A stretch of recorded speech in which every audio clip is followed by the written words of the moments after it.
महाराष्ट्रातल्या लोकसभा निवडणुकीचे 5ही टप्पे संपले, पण मतदान संपलं असलं तरी आरोप प्रत्यारोप मात्र सुरूच आहेत। त्यातच नाना पटोलेंनी योगींच्या भगव्या वस्त्रांना थेट रावणाचा संदर्भ जोडला। भाजप काँग्रेसमध्ये यावरून वाद जुंपला।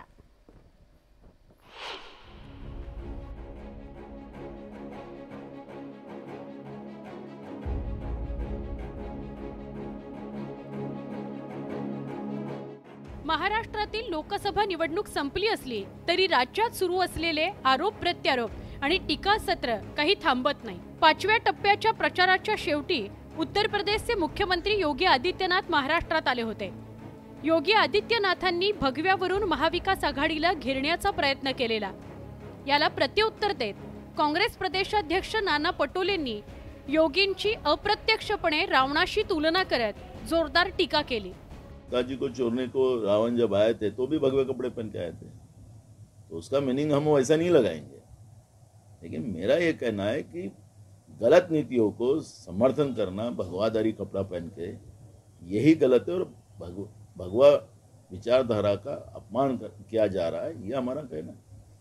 आखिरी चाइना ने कब्जा किया, उसके ऊपर क्यों नहीं बात कर। नाना पटोलेंच्या या टीकेवर भाजपनेही उत्तर दिलं।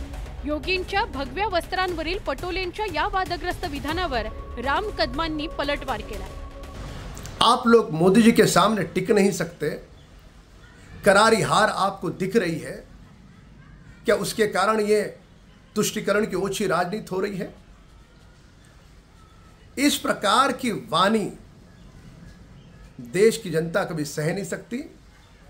आपको इस देश की जनता की ओर से इसी चुनाव में आपको दंड मिलेगा।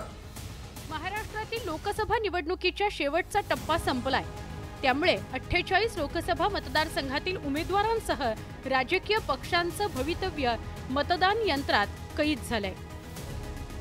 असं असतानाच महाराष्ट्रात आरोप प्रत्यारोपाच्या फैरी मात्र सुरूच आहे। त्यामुळे मतदान संपलं असलं तरी राजकीय वाद सुरू असल्याचं दिसतंय।